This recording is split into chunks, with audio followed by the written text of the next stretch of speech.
Bueno, iglesia, vamos a empezar este tiempo que tenemos cada semana, donde venimos a la palabra de Dios. Entonces, si todos pueden encontrar sus sillas y si tienen su Biblia, por favor, abran su Biblia en 1 Corintios, porque es lo que estamos estudiando, ¿verdad? 1 Corintios. Hoy continuamos con nuestra exposición de 1 Corintios. Vamos a comenzar con el versículo 26 de capítulo 1 hasta el capítulo 2, versículo 5. ¿Ustedes están disfrutando este estudio hasta ahora? Sí. Creo que Luis está disfrutando. Ok. Bueno. Mi esperanza por este estudio es que nos una como iglesia, que nos haga crecer en nuestra fe, que revele el pecado escondido y nos ayude a eliminarlo, y también que sea un ánimo para nosotros. Entonces, ¿todos están ahí en sus Biblias? Ok, 1 Corintios capítulo 1, versículo 26 hasta capítulo 2, versículo 5. Leamos juntos, empezando con versículo 26. Dice: Pues consideren, hermanos, su llamamiento.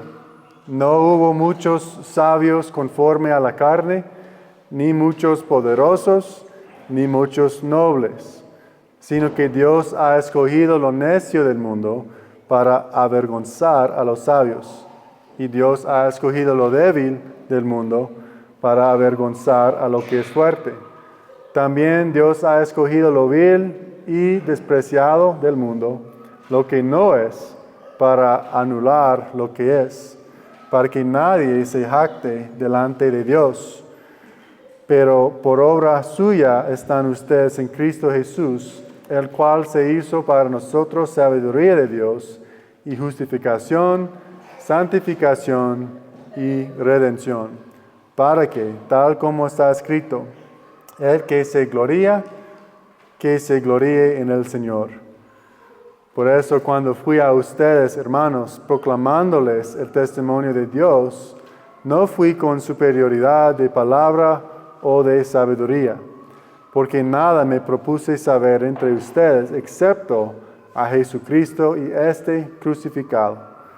Estuve entre ustedes con debilidad y con temor y mucho temblor, y mi mensaje y mi predicación no fueron con palabras persuasivas de sabiduría, sino con demostración del Espíritu y de poder, para que la fe de ustedes no descanse en la sabiduría de los hombres, sino en el poder de Dios. Oremos, iglesia. Dios, gracias por tu palabra. Te damos gracias por tu sabiduría y soberanía, por saber lo que necesitábamos, por tu poder para darnos lo que necesitábamos, y por tu omnipotencia para hacerla clara y comprensible. Simplemente al tener tu palabra somos capaces de ver tu santidad. Pero oro también para que podamos verlo dentro del contexto de lo que dice, ese poder que tu palabra contiene, que nos enseñe quién eres, que nos enseñe cómo vivir, cómo ser tu iglesia, cómo vivir para ti. Por eso te pedimos que nos des entendimiento, fortalécenos para ponerlo en práctica, como siempre, para que seas glorificado en nosotros y para que podamos regocijar en ti. Te amamos, Señor, y oramos y pedimos todas esas cosas en el nombre de Jesús, el único nombre en el que hay salvación. Amén. Bueno, una vez más similar con la semana pasada, el pasaje de hoy es en gran medida una continuación del pasaje de la semana pasada. Pablo sigue profundizando en el raíz de su pecado, recordemos el problema era la división, ¿verdad? Entre la iglesia que estaba causando, o que está causada por su pecado. Se estaban volviendo orgullosos y no por el evangelio, sino por los maestros a los que seguían. ¿Y qué hace Pablo? Los humilla recordándoles quiénes eran antes de Cristo y en quienes se han convertido en Cristo. Así que si hay alguna razón para jactarse, es en el Señor. Y esa es mi esperanza para nosotros hoy, que la palabra de Dios elimine cualquier orgullo que podamos tener, que no sea en el Señor, y que nos jactemos en Él y solo en Él. ¿Todos están listos para ser humillados? Bueno, espero que sí. Y si no, espero que después de escuchar la palabra de Dios nos demos cuenta de que en realidad es algo bueno ser humillado. Así que esto es lo que vamos a ver. Primero, a quienes Dios rara vez llama. A quienes Dios rara vez llama. Número 2, a quienes Dios llama a menudo. A quienes Dios llama a menudo. Y tercero, el efecto del evangelio sobre el pecado. Y por último, el ejemplo de Pablo para la aplicación práctica. Entonces, voy a repetir todos. A quienes Dios rara vez llama, a quienes Dios llama a menudo, el efecto del evangelio sobre el pecado y el ejemplo de Pablo para la aplicación práctica. ¿Todo eso suena bien? ¿Me están siguiendo hasta ahora? Ok.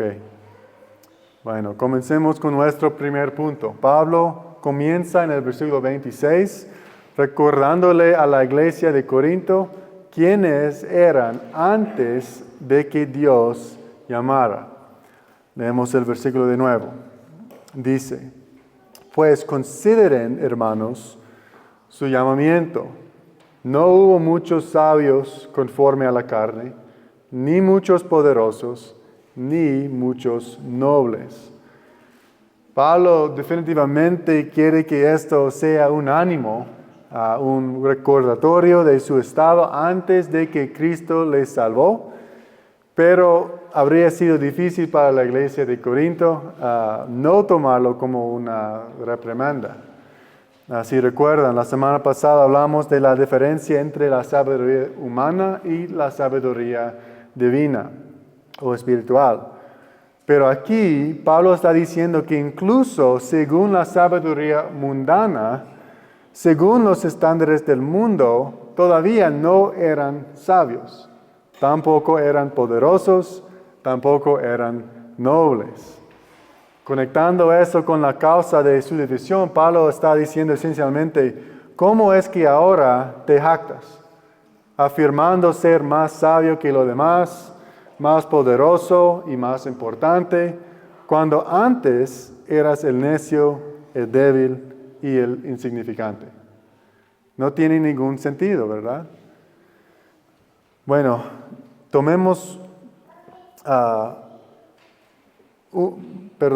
vamos a tomar un minuto para examinar cada una de las cosas que Pablo dice que no eran los corintios. Primero dice que no muchos eran sabios según el mundo. No dice que ninguno de ellos fuera, dice que no muchos de ellos lo eran. Escucha lo que dice John Calvin al respecto. Sin embargo, Pablo no dice aquí que no haya nobles y poderosos que hayan sido llamados por Dios, sino que hay pocos. Él explica el propósito de esto, que el Señor pueda derivar la gloria de la carne, prefiriendo a los despreciables antes que a los grandes. Entonces Jesús de hecho ora sobre este mismo tema en Mateo capítulo 11, versículo 25. Él dice: Te alabo, Padre, Señor del cielo y de la tierra, porque ocultaste estas cosas a sabios e inteligentes y las revelaste a los niños. Iglesia, Jesús hizo esta oración delante de la multitud, incluyendo a aquellos que se consideraban sabios según el mundo, los fariseos, los saduceos y otros líderes religiosas.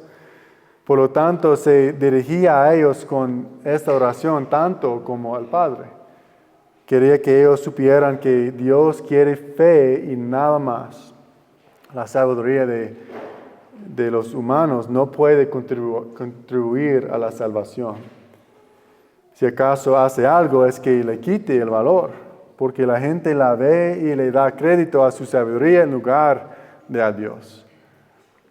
Y por esa razón Dios nos suele elegir a los que son sabios según el mundo. El segundo tipo de persona que Pablo menciona es la persona poderosa. En su época, estas solían ser las personas que tenían dinero. Y otra vez Jesús habló directamente a estas personas. Mateo capítulo 19, versículo 24, dice: Otra vez les digo que es más fácil para un camello pasar por el ojo de una aguja que para un rico entrar en el reino de Dios. Y otra vez, Jesús no dice que los ricos no pueden entrar en el reino de Dios, solo dice que es más difícil, no es muy común. El dinero es una gran distracción del mundo. Escuchen cómo habla Santiago al respecto en Santiago capítulo 5, los primeros 3 versículos. Él dice: Oigan ahora, ricos, lloren y aúllen por las miserias que vienen sobre ustedes. Sus riquezas se han podrido y sus ropas están comidas de polilla. Su oro y su plata se han oxidado. Su herrumbre será un testigo contra ustedes y consumirá su carne como fuego. Es en los últimos días que han acumulado tesoros. Todo el dinero en el mundo, todo el poder en el mundo, no pueden contribuir a la salvación. Y al igual que la sabiduría, si acaso el poder hace algo, es que le quite valor. Porque la gente lo ve y da crédito a su poder o a su dinero en lugar de a Dios. Y luego, y por último, el último tipo de persona que menciona Pablo son los nobles. Los nobles, y podríamos llamar a esas personas las importantes.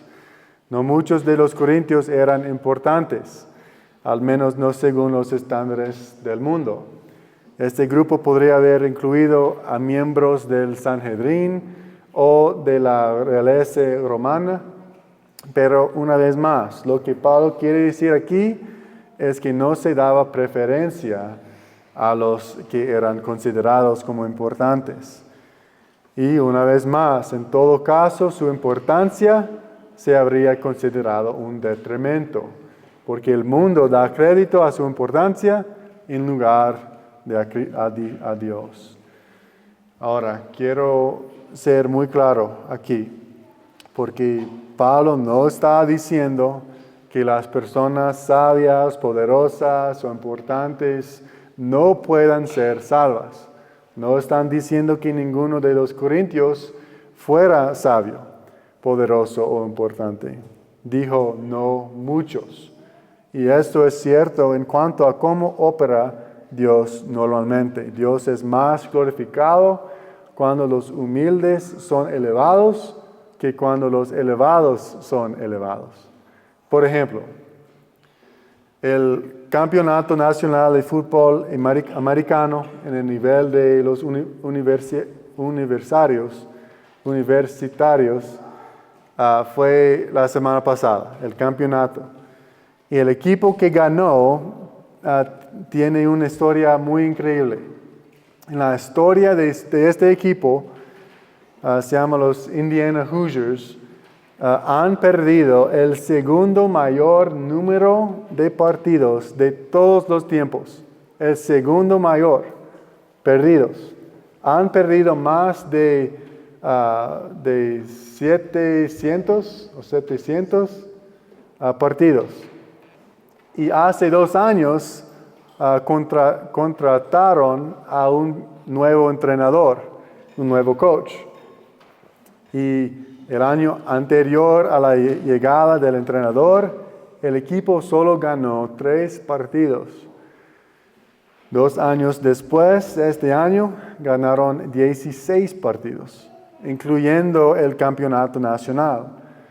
Ahora, si ese mismo entrenador, ese mismo coach, hubiera tomado empleo con un equipo que había ganado el campeonato el año anterior, que en lugar de tener el segundo mayor número de perdidos de todos los tiempos, tenía el segundo mayor número de victorias de todos los tiempos, y hubiera ganado el campeonato nacional con este equipo, ¿sería tan impresionante? ¿Sí o no? No, por supuesto que no. Y esto es todo lo que Pablo está diciendo. Y lo dice como ejemplo, como un ejemplo de alguien que era sabio y poderoso y importante. Escuchen cómo Pablo se describe a sí mismo en Filipenses capítulo 3, versículos 4 al 6. Aunque yo mismo podría confiar también en la carne, si algún otro cree tener motivo para confiar en la carne, yo mucho más, circuncidado a los 8 días de nacer, del linaje de Israel, de la tribu de Benjamín, hebreo de hebreos, en cuanto a la ley, fariseo, en cuanto al celo, perseguidor de la iglesia, en cuanto a la justicia de la ley, hallado irreprensible. Entonces Pablo era sabio, Pablo era poderoso y importante. Pero ¿qué hizo Dios con Pablo como parte de su salvación? Lo humilló, le quitó todas las cosas que Pablo tenía, para que la gracia de Dios se perfeccionará en la debilidad de Pablo. Y así, incluso en el caso de los sabios, poderosos e importantes, cuando Dios los llama, a menudo los despoja de esas cosas, o como mínimo los humilla, para que Él sea glorificado, no por lo que eran o lo que tenían, sino por su increíble gracia obrando en ellos. Por eso Pablo no los reprimenda cuando dice que no muchos de ustedes eran sabios según los criterios del mundo, no muchos eran poderosos, no muchos eran nobles. Les está recordando de 2 cosas. Una, el poder de la gracia de Dios, que pudo llevarlos de su estado anterior al lugar en donde se encuentran ahora. Y 2, los obstáculos muy reales del mundo. Las cosas que el mundo valora, la sabiduría, la fuerza, el poder, la importancia, no ayudan en absoluto en el proceso de la salvación. En cambio, distraen. Escuchan esta cita de John MacArthur.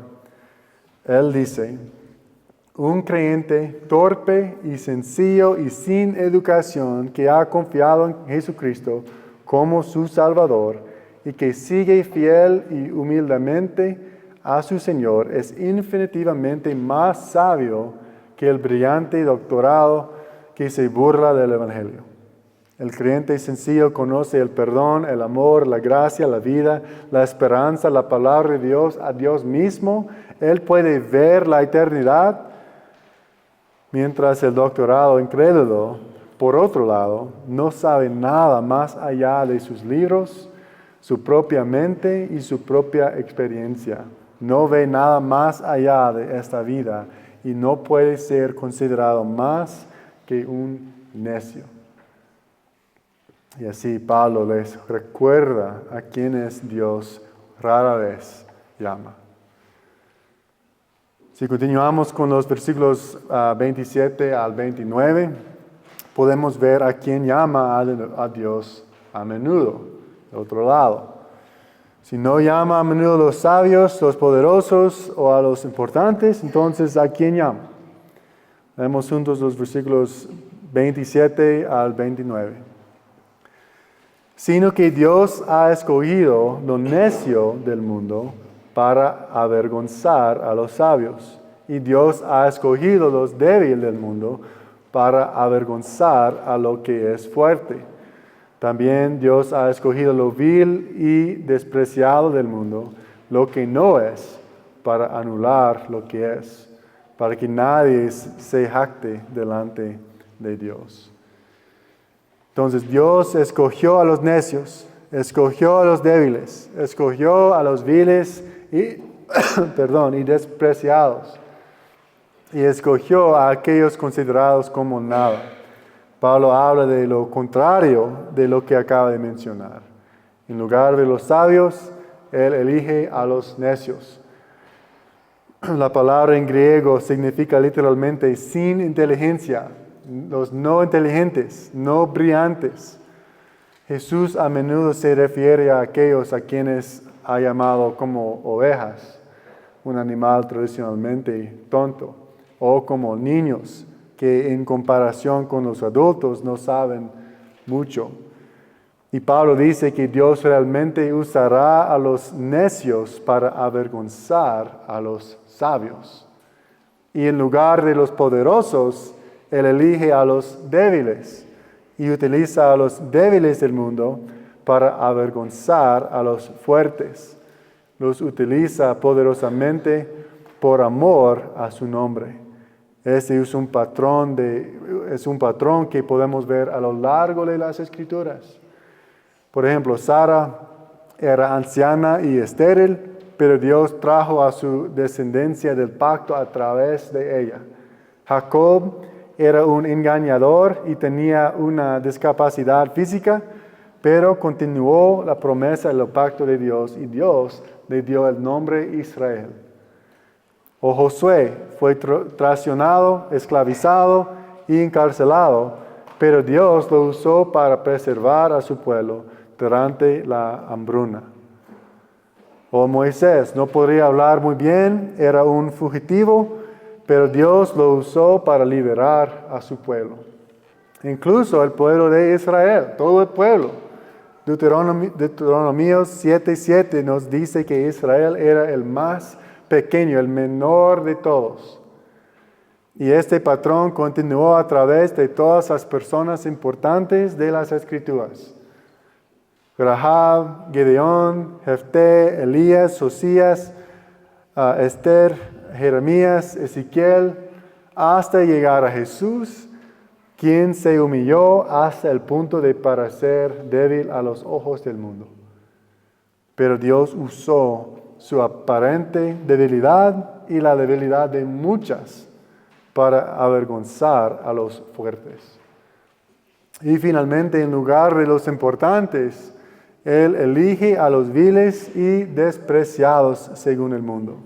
Eligió a David, que no era más que un niño y un humilde pastor, para ser un rey.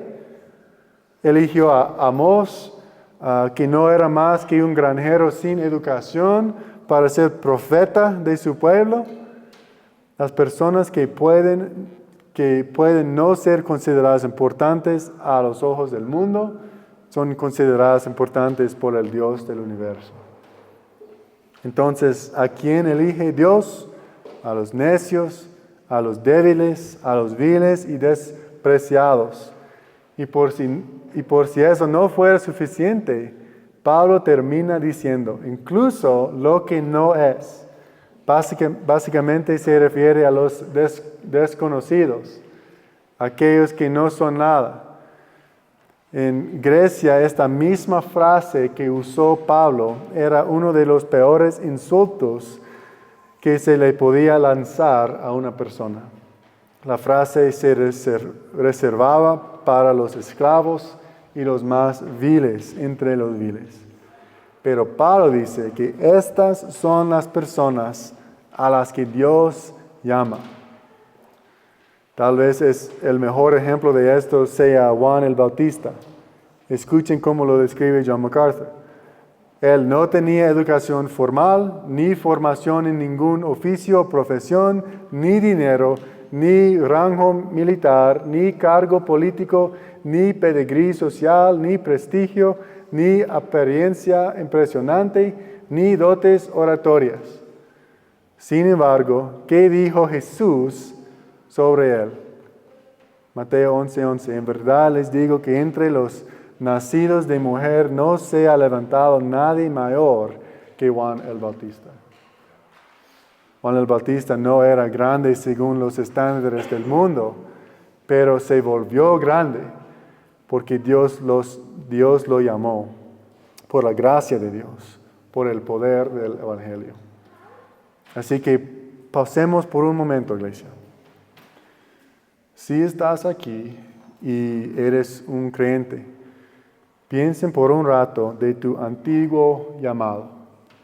Tal como Pablo les dijo a los corintios, consideren, hermanos, tu llamamiento. Considera lo que la gracia ha hecho en tu vida. Él tomó tu antiguo yo, tu necedad, tu debilidad, tu humildad y te convirtió en una nueva creación. ¡Qué gracia tan increíble! Y qué motivo para alabar al Señor por todo lo que ha hecho y qué motivo también para la humildad, para ser humillado. Si entonces no éramos nada, ¿por qué pensar ahora bien de nosotros mismos? Debemos humillarnos ante el Señor. Todo lo que somos ahora solo es por su gracia. Nada de lo que hemos hecho. Y para aquellos de ustedes aquí que no son creyentes o tal vez no están seguros, este texto debería animarlos enormemente. No tienen que ganarse la salvación, no importa qué información tenga en su cabeza, no importa qué riqueza hayan acumulado en tu vida o cuán importantes sean, Dios elige a los humildes, elige a los despreciados, elige a los que no son nada. Por lo tanto, no tienen que sentir vergüenza. No pasa nada si no se sienten lo suficientemente inteligentes, o si se sienten débiles, o si se sienten insignificantes, no importante. La gracia de Dios es suficiente. Su poder se perfecciona en la debilidad. Él usa a los necios para avergonzar a los sabios. Simplemente nosotros nos rendimos. Simplemente ponemos nuestra fe en Él, en su sabiduría, en su poder, en quién es Él, porque Él nos salva. Bueno, continuemos con el versículo 30. Dice esto: pero por obra suya están ustedes en Cristo Jesús, el cual se hizo para nosotros sabiduría de Dios y justificación, santificación y redención. Pablo ha compartido a quien Dios llama en raras ocasiones y a quien Dios llama a menudo. Habla de la vida antes de Cristo, la vida antes del Evangelio, pero ahora comparte el Evangelio. Como Dios llama al incrédulo. Y Pablo menciona 4 cosas: la sabiduría, la justificación, la santificación y la redención. Esas son solo 4 palabras que Pablo usa para compartir el efecto del Evangelio sobre el pecado y cómo salva al incrédulo. Lo primero que menciona es la sabiduría. Jesús se convirtió para nosotros en sabiduría de Dios. Iglesia, el primer paso para recibir el Evangelio es que nos da la sabiduría de Dios para verlo claramente, para ver nuestro pecado claramente. Las Escrituras dicen que estábamos ciegos a Dios y esclavizados por nuestro pecado. Y acabamos de hablar de que no hay nada que podamos hacer por nosotros mismos para solucionar este problema, hasta que se nos da una nueva sabiduría, una sabiduría para ver entonces no tenemos esperanza. Pero una vez que se nos da esa sabiduría, es como si se nos abrieran los ojos. Por ejemplo, ¿ustedes han escuchado de los lentes que permiten a las personas daltónicas o personas que no pueden ver colores, ver los colores? ¿Ustedes saben lo que está diciendo, los lentes? ¿Y han visto los videos de familiares que sorprenden a sus seres queridos daltónicos con esos lentes? ¡Wow! Es difícil no emocionarse al verlos, estos videos. Se emocionan cada vez. Han pasado toda su vida sin ver los colores o con colores dramáticamente desvaídos y de repente pueden ver y sienten una mezcla de tristeza y alegría.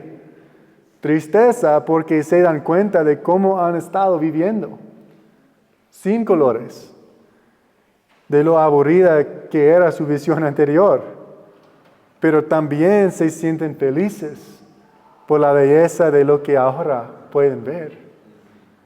Así es como podemos pensar en Dios dándonos sabiduría para la salvación. Nuestros ojos se abren primero a nuestro pecado, nos damos cuenta del peso de lo que hemos hecho, los crímenes que hemos cometido contra un Dios santo, y lloramos por nuestro pecado, pero también vemos claramente el rostro de Dios. Vemos su majestad y su grandeza, la naturaleza de quién es Él, y nos regocijamos. No necesariamente entendemos los detalles del Evangelio, pero podemos ver.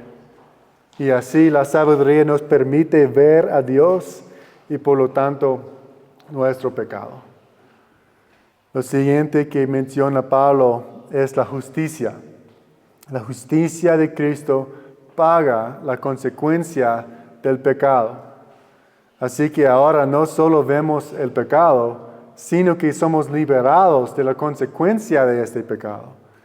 Romanos 6:23 nos dice que la paga del pecado es muerte. Eso es lo que merecíamos, iglesia. En nuestra necedad y debilidad merecíamos morir, pero Jesús vivió la vida que nosotros no podíamos vivir, hasta la muerte en la cruz, para que el castigo de nuestro pecado fuera expiado. Para que ahora, cuando llegue el día del juicio, Dios no nos mire y nos vea como los horribles y miserables pecadores que somos. En cambio, verá la justicia de Cristo y su vida perfecta. La tercera cosa que menciona Pablo es la santificación. Santificación es una palabra grande, pero literalmente solo significa ser apartado o ser hecho santo. Eso significa que somos liberados del poder del pecado. No solo del castigo del pecado, pero del poder del pecado. Ser santificado significa, en cambio, recibir el poder del Espíritu Santo. Vivir en contra de los cambios o caminos del pecado. Esto pasa tanto de forma instantánea como gradual. Por ejemplo, al recibir la gracia de Dios somos renovados inmediatamente. Inmediatamente se nos da un corazón nuevo. Inmediatamente nos convertimos en ciudadanos de una nación celestial. Pero también somos santificados diariamente. Nos apoyamos diariamente en el poder del Espíritu Santo y permanecemos diariamente en su presencia, para que seamos formados cada vez más a la imagen de Cristo, viviendo una vida santa, viviendo nuestro poder sobre el pecado. Y finalmente Pablo menciona la redención. La palabra redención significa literalmente recomprar, y eso es lo que hizo Jesús por nosotros. Él nos redimió, nos compró a un precio, Pablo describe esto en Efesios 1 como una redención a la presencia misma de Dios. Le pertenecemos a Él y así hemos sido liberados de la presencia del pecado. Y se nos ha garantizado un lugar en la presencia de Dios por toda la eternidad, como alguien que ha sido redimido. Y esto es gratis para nosotros, pero le costó mucho a Cristo.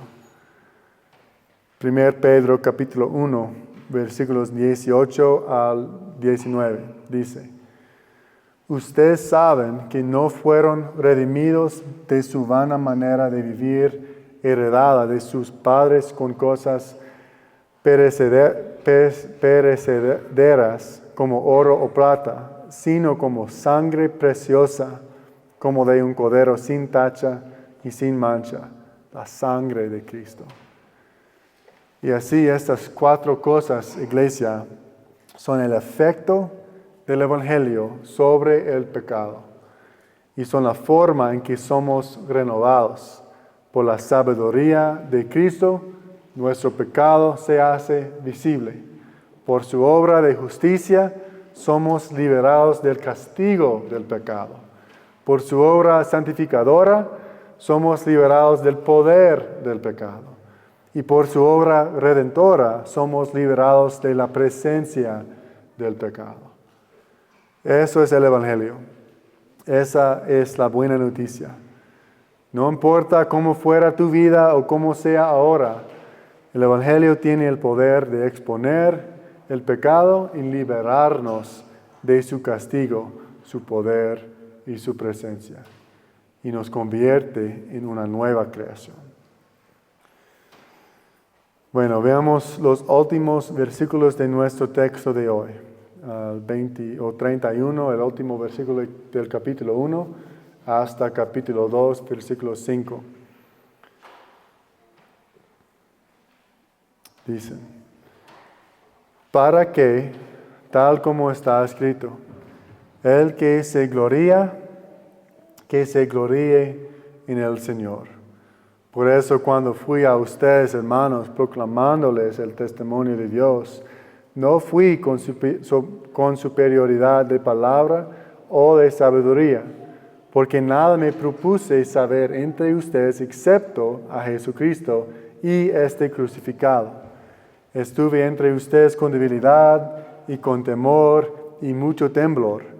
Y mi mensaje y mi predicación no fueron con palabras persuasivas de sabiduría, sino con demostración del Espíritu y de poder, para que la fe de ustedes no descanse en la sabiduría de los hombres, sino en el poder de Dios.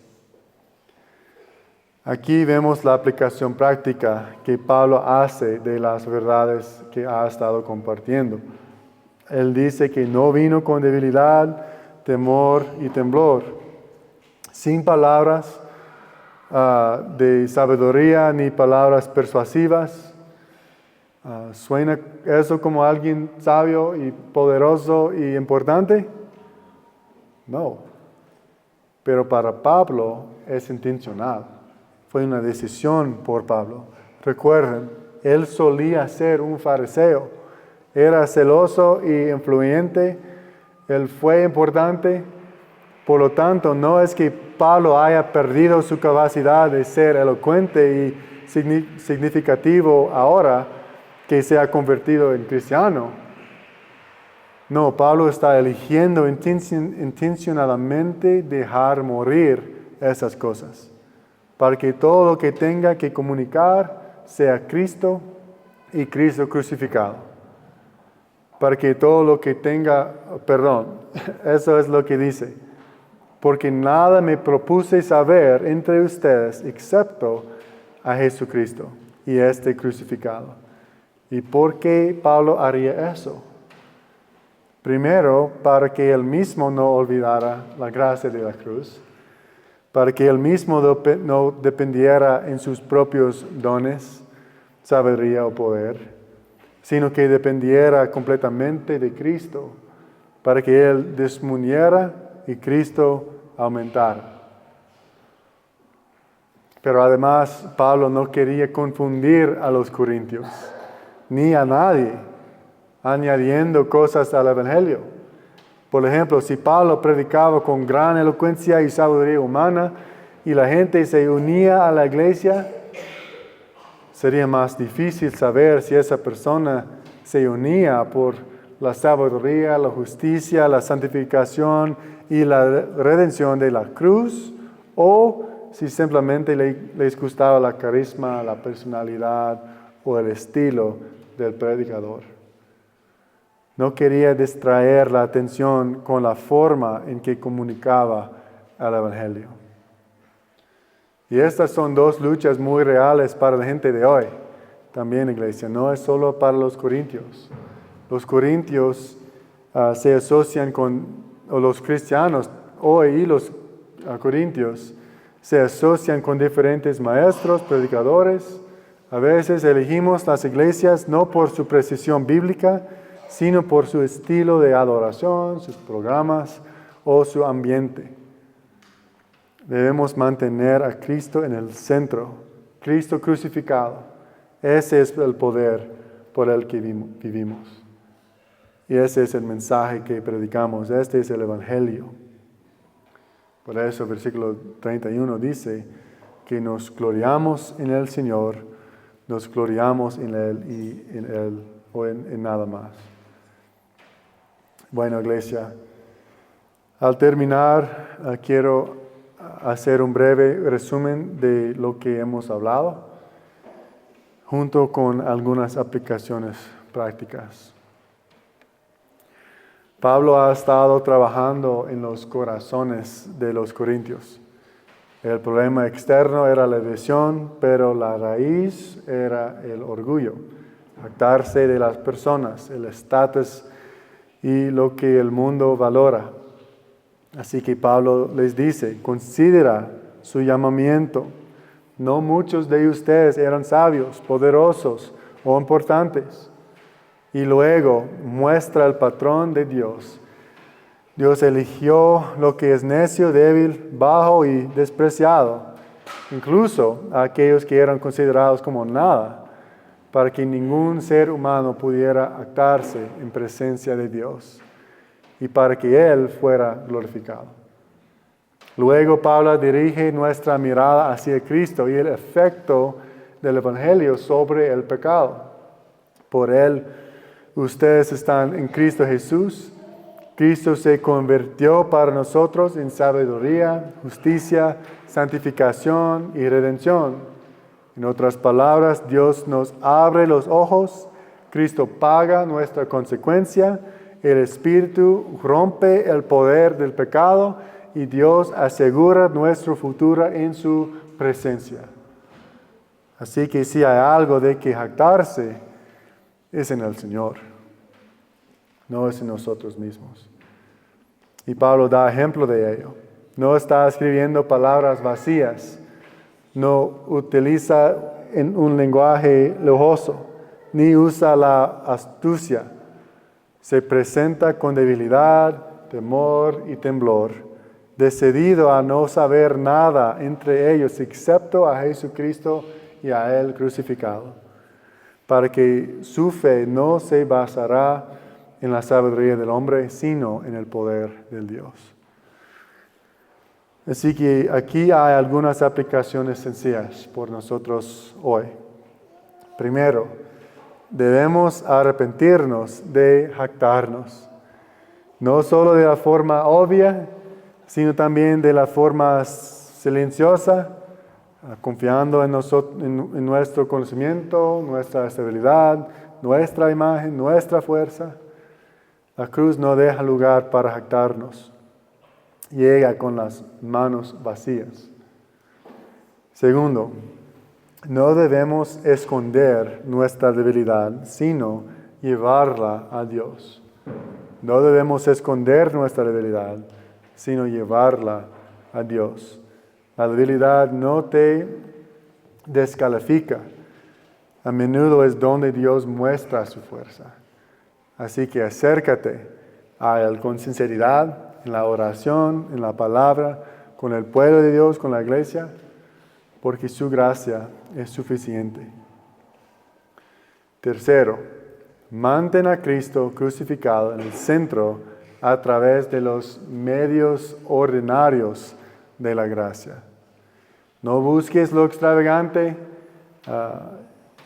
entrégate a la palabra, a la oración, al día del Señor, a los sacramentos, al arrepentimiento, a la obediencia. Puede que esto no parezca impresionante para el mundo, pero Dios obra poderosamente a través de ellos. Y finalmente dejemos que esto moldee la forma en que nos tratamos unos a otros. Si Dios elige a los humildes y despreciados, entonces no debemos honrar a los fuertes y pasar por alto a los débiles. Damos la bienvenida, llevamos cargas, honramos a los humildes, porque esos son a quienes la gracia encontró.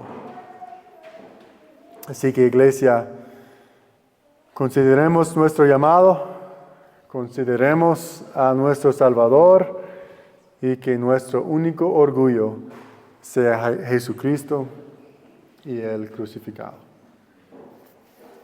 Oremos.